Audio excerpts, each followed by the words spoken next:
राम रावण युद्ध। विभीषण ने जब ये खबर पाई तो तुरंत जाकर श्री रामचंद्र जी को निवेदन किया, प्रभु, रावण एक यज्ञ कर रहा है, उसके सिद्ध होने पर उसे मारना कठिन हो जाएगा। प्रातः काल होते ही प्रभु ने वानर वीरों को भेजा। उसके महल में पहुंचकर अंगद बोला, अरे ओ निर्लज, रणभूमि से भागकर यहाँ बगुला भगत बना बैठा है, क्यों? और फिर अंगद ने उसे एक लात मारी। कुछ वानर रावण के महल की स्त्रियों के बाल पकड़कर उन्हें बाहर घसीट लाए।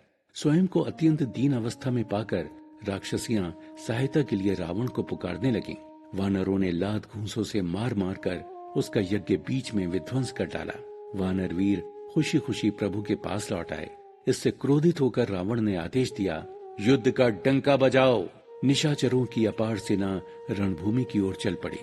दोनों ओर से योद्धा पर्वतों का प्रहार करने लगे। ऐसा प्रतीत होने लगा मानो बारंबार वज्रपात हो रहा हो। रघुनाथ जी ने क्रोध में आकर बाणों की झड़ी लगा दी।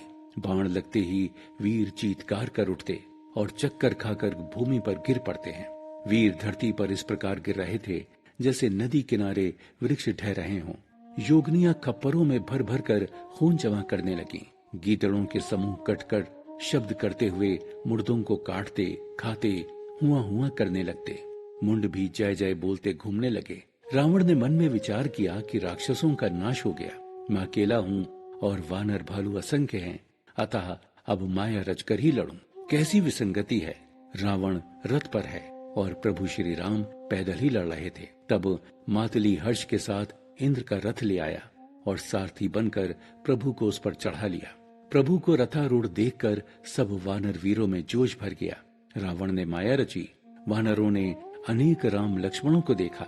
बहुत से राम लक्ष्मण देखकर वानर भालू बहुत ही डर गए, परंतु श्री राम ने सेना को आश्चर्यचकित देखकर धनुष पर बाण चढ़ाकर पल भर में सारी माया हर ली। वानर सेना हर्षित हो गई। श्री राम जी बोले कि वानर वीरों, तुम सब थक गए हो, अब मेरा और रावण का द्वंद्व युद्ध देखो। तब क्रोध में ललकारता हुआ रावण बोला, अरे तपस्वी, तुमने युद्ध में जिन योद्धाओं को जीता है, मैं वैसा शक्तिहीन नहीं हूँ। मेरा नाम रावण है, वो रावण जिसके कैद खाने में लोकपाल बंद पड़े हैं। श्री राम जी हंसकर बोले, रावण, अपनी वीरता की कहानी मुझे मत सुनाओ, कुछ पौरुष करो तो देखूं। तब रावण क्रुद्ध होकर वज्र के समान बाण छोड़ने लगा। रघुवीर ने अग्नि बाण छोड़ा। रावण के सब बाण क्षण मात्र में नष्ट हो गए। फिर खिसियाकर रावण ने तीक्ष्ण शक्ति छोड़ी। श्री राम जी ने बाण मारकर उसे वापस भेज दिया। तब रावण ने करोड़ों चक्र और त्रिशूल चलाए, परंतु प्रभु ने पलक झपकते ही सबको काट डाला। अब उसने राम जी के सारथी को 100 बाण मारे। वो राम जी की जय बोलकर पृथ्वी पर गिर पड़ा। श्री राम ने अपने सारथी को उठाया और क्रोध में आकर कान तक खींचकर बाण छोड़े तो रावण का सारथी घोड़ों सहित मारा गया। फिर रथ को चूर चूर कर उसकी ध्वजा पताकाओं को गिरा दिया। तब रावण बड़े जोर से गरजा। उसने 10 त्रिशूल चलाए और प्रभु के चारों घोड़ों को मार डाला। श्री रामचंद्र जी ने उसके 10 सिरों में 10-10 बाण मारे जो उसके आर पार हो गए और सिरों से रक्त के पनाले बह निकले। वो श्री राम की ओर दौड़ा। तब रघुवीर जी ने 30 बाण मारे और 10 सिर 20 भुजाएं काट कर धरती पर आ गईं। लेकिन ये क्या, तुरंत उसके नए सिर और भुजाएं आ गईं। श्री राम जी बार बार उसके सिर और भुजाओं को काटते हैं और वो नीचे न आकर आकाश में ही घूम रहे हैं। चारों ओर कटे हाथ और सिर ही दिखाई देते हैं। रावण ने भी क्रोध करके बाण वर्षा की और प्रभु के रथ को बाणों से ढक दिया। फिर रावण ने एक प्रचंड शक्ति विभीषण पर छोड़ी। राम जी ने विभीषण को पीछे कर दिया और उस शक्ति को अपने ऊपर ले लिया। प्रभु को घायल जान विभीषण गुस्से में रावण पर गदा लेकर दौड़े और रावण की छाती में मारकर उसे जमीन पर गिरा दिया। उसके 10 मुखों से रक्त बहने लगा। दोनों को भिड़ता देख हनुमान जी पर्वत उठाकर दौड़े और उसके सीने पर लात मारी। रावण ने उनकी पूंछ पकड़ ली। हनुमान जी उसे लेकर आकाश में उड़ गए। रावण ने माया रची।